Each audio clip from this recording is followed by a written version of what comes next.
It all started after moving into my new house. Yeah, that's pretty cliche. Believe me, I know, but it's what happened. I never experienced anything supernatural before, and though interested, I never really expected anything to happen to me. I was able to rent the house for pretty cheap. I didn't think anything of it because it was old and not in the best of neighborhoods, so I guessed I just got a good deal. After moving everything in, things were fine for a while. I don't remember exactly when it started because it seemed so minor at the time. I'd leave a light on in the kitchen or the bathroom and come back to find it off. Honestly, I thought I was just forgetting that I turned them off already when I came back. After a while, I began to wonder and started leaving a couple lights on purpose. Sometimes nothing would happen. Sometimes I'd come back to find the lights turned off. By now, I figured out that something was off. I wasn't really scared, but just confused. I thought maybe something was wrong with the electronics. I started leaving lights on a bit more often, because I thought I might be able to get some sign of why they would randomly shut off. That's when it started to take another turn. The first real time I remember something crazy happening was when I left the kitchen and living room light on while I was asleep. I woke up to a deep, rumbling growl coming from the kitchen. Now, from the bedroom, you can see down the hall to the living room, and that room is connected to the kitchen. I remember waking up and thinking that there was an animal or something in my house. I looked down the hall toward the living room to see the light darken. Somebody had flicked off the light from the kitchen. Another low growl came, this time from the living room, and I nearly screamed as I saw something bolt across the length of the hall opening, and then the living room light went out. I couldn't tell exactly what it was though. It just seemed like a black shadow or something. It didn't really matter. I was scared shitless. I bolted from my bed then and threw on the bedroom light, expecting something to be in this room and getting ready to come after me. Nothing. There wasn't anything in the room. I let out a low breath and then I slowly moved down the hall into the living room.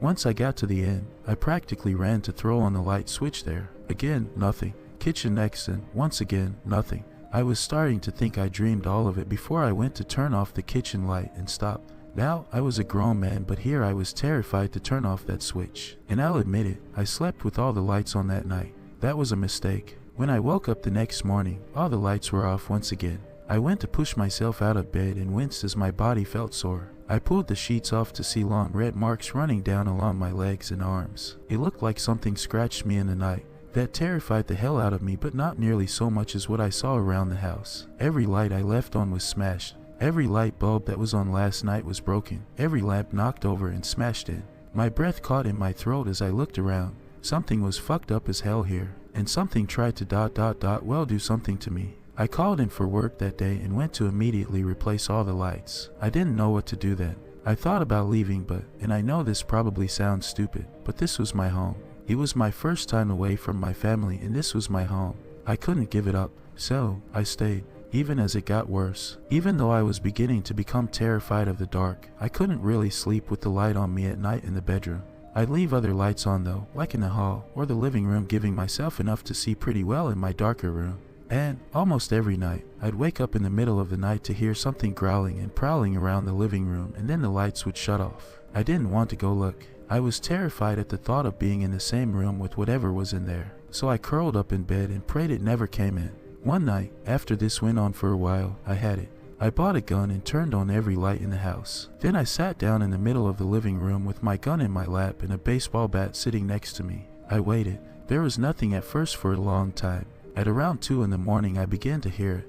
Oddly, it was behind me. I turned and peeked toward the hall to my bedroom and could hear that familiar growl. I swallowed and held my gun in one hand and the bat in the other and slowly began to step around to get a better view of bedroom from the living room. As I began to get a view of my bed, I heard a loud thump, followed by an inhuman roar. I, being the brave man I was, jumped back and away from the hallway. I wanted to end this all, but dear God, I didn't want to deal with that thing. I could hear tearing and smashing, and I don't know how I caught it, but I did manage to hear an audible click, and then nothing. Slowly, I went back to peek down the hall and the light was off once again. A deep breath and I ventured forth, my weapons ready. When I came to my bedroom and flicked the light back on, I gasped. My bed was ravaged, torn completely apart. It was like some animal had jumped into it and just ripped it to shreds. I stepped forward to look at what was left of my bed and just stood in shock for who knows when. It wasn't until I heard the sound of a familiar growl that I turned around. Standing near my door, right at the light switch, was when I finally saw it.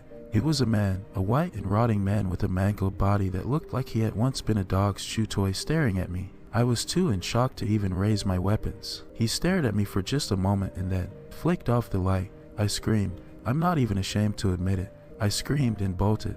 I didn't care if that was where that man had been standing. I ran right past where I had seen him, swinging my bat like a madman. I nearly put a hole in the hallway as I ran through into the safe light of the hall. I turned to look back then, just in time to see him once again near the hall's light switch. He turned that one off too. By then, I didn't want to fight. I wanted to be safe. I burst past the living room and into the brightness of my kitchen. I heard the sound of growling and scratching nearly all around me then, and I knew he was coming back. I looked back to once again see that mangled and rotten corpse of a man turn off another light with a broken finger and plunge me into terrifying darkness. I broke for the living room. This was going to be my final stand. I'd have to fight here. I drew close to the standing lamp that was my last line of defense. It hated the dark, so I'd stay right here, next to this comforting standing lamp. I waited for it to turn off, but it never did. I looked around and quiet, nothing but quiet. I turned then to look at that saving grace of a lamp that refused to yield. I started to find myself laughing, a crazy but alive laugh, and I thought I'd finally be okay. I stepped closer and I swear I almost hugged that lamp, until I saw it. I heard the growl first coming not from behind me but in front, from that lamp. My eyes widened and I stared as the light from that lamp intensified. I stumbled back and I don't know what happened, but I think I tripped on something. I just know I found myself flat on my back staring up at that bright, intense light. It wasn't comforting any longer, just hot and heavy and bright. I thought it was going to burn me away, and then it came. I don't have words to describe what poured from that lamp's light. It was hideous, twisted, and filled with rage. I know I'll never forget those eyes though. Bright, hot, and white two glowing circles of pure malice. It hated me. It hated everything about me. And not just me. It hated all of us. Every human being. But it was stuck here, and it would lash out at what it could. I don't know how I knew this, but I just knew. I lunged for me and I prepared myself for a painful death. Click. The light went out. Once again came darkness. Sweet, quiet, relaxing darkness. I stayed on the ground for a long moment, letting my eyes adjust as I kept my gaze fixated on where my standing lamp was. As the seconds passed, I could start to make him out. That mangled man standing by the lamp, one torn hand upon the switch as he looked down at me. I understood then. I understood what it all meant. Everything that happened. The man pulled his hand away from it and then pointed a mangled finger toward it before, very clearly, shaking his head from side to side. All I could find myself doing was nodding. He wasn't the one trying to harm me. All this time, all those instances, he was trying to protect me. That creature could only come in the light, and this mangled man had been trying to keep me safe. He didn't want someone else to repeat his mistakes. I moved out the very next day and never looked back. Whatever it was confined to that house, and so far, nothing has come at me from another light source. However, that thing will always stick with me in my mind. Every night, in my new apartment, I made a habit of wandering around the house, making sure every light is off, every curtain is closed, and made sure to plunge myself in quiet, comforting, and safe pitch darkness. Alright guys, thanks for tuning in tonight here with the Night Hawk. Tell me what you think. If you like, please comment, like, and subscribe to my channel. I will be posting another story tomorrow for you guys. And again, always remember, he's watching.